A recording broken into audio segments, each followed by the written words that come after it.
It is now my great pleasure to introduce you to Derek Hansen. Derek was a track and field athlete himself. He was a sprinter, and he was coached by Charlie Francis, who he went on to work for. Derek he's presented in multiple different countries, worked with multiple different pro sports organizations, and he does a lot to give back to the field, especially with the Zoom Pop, which I don't remember what POP stands for, but on Sunday mornings they have a panel of people who are in the field, and it's just a sharing of information. And he does that all, I'm guessing, because he's interested and he wants to know. So when you have somebody like that that's that inquisitive and still at the point where he's at in his career is attempting to learn everything that he can, you know you've got one tremendous professional. So please, without further ado, welcome Derek Hansen to the stage.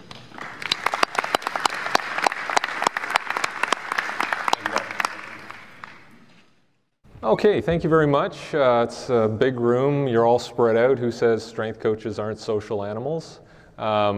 This is my first NSCA event, national event, so just want to thank the NSCA for having me. And again, thank you for coming.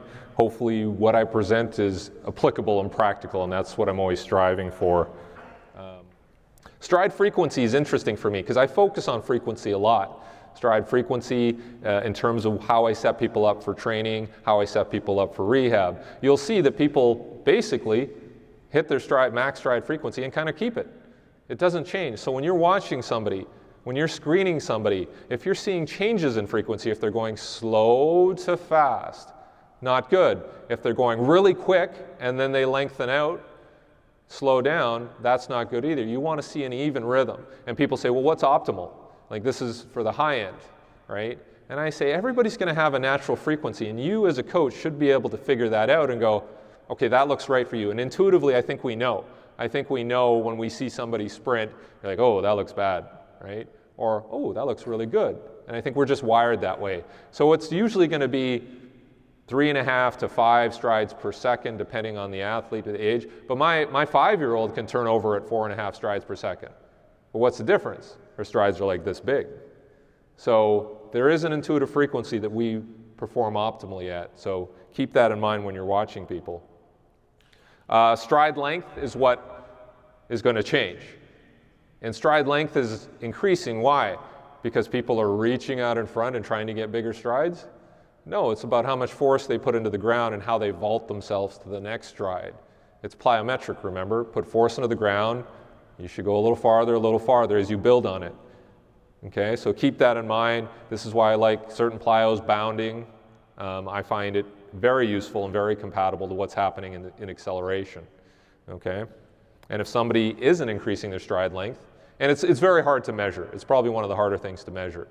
So we'll talk about the next graph, which is ground contact time, which really interests me. I think this is where I'm going to spend a lot more time in terms of evaluating athletes, and you'll see evaluating people during return to play processes.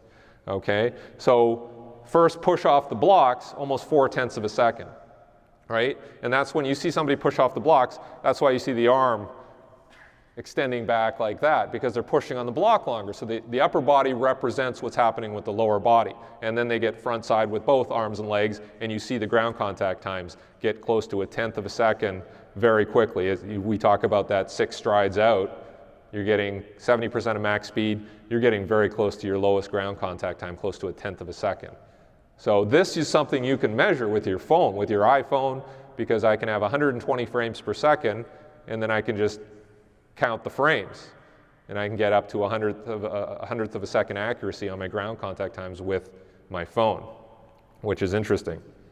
So, but from a workflow point of view, it's difficult. I know there's technologies out there that can give you ground contact times. They're going to have in-shoe technology pretty soon with pressure sensors, so that's interesting to me.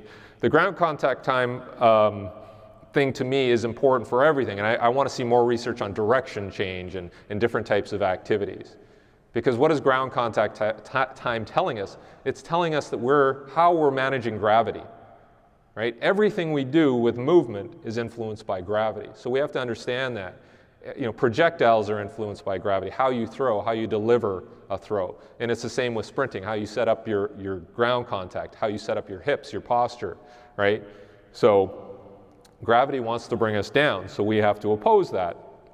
So I use, for kids and even adults, I'll talk about, okay, do you want to be a fully inflated basketball? So we push the basketball, bounce, bounce, bounce, bounce, bounce, right? Then we have an underinflated basketball. What happens? Plop, plop, plop, plop, plop. So we want to be the bouncy ball. We want to put force into the ground and react off the ground, get to the next stride. And anybody who's fast, you can tell they're elastic, they're bouncy. And if you even listen, you can hear it. I had an intern that we brought on, pretty much legally blind. We would put him by the track and I'd say, tell me who's running faster. He was right all the time. He could hear it. Once we told him what to hear, what to listen for, he could tell us based on frequency and the nature of the ground contact time, what he heard. So that's really interesting to me as well. So this is a track meet where there's young kids. I go there and I video them. Some parents look at me strange. But what you see in the front versus first place versus last, these kids aren't coached. They just go out to the track meet and compete. And you can see it happening here. Look at this reaching. Long time on the ground. Let's see if I can play that again here. There. So watch it again. The winner, what is he doing? Stepping over, down, nice and light ground contact times, and even second place is starting to reach, heel strike, strain, heels coming up way high in the back.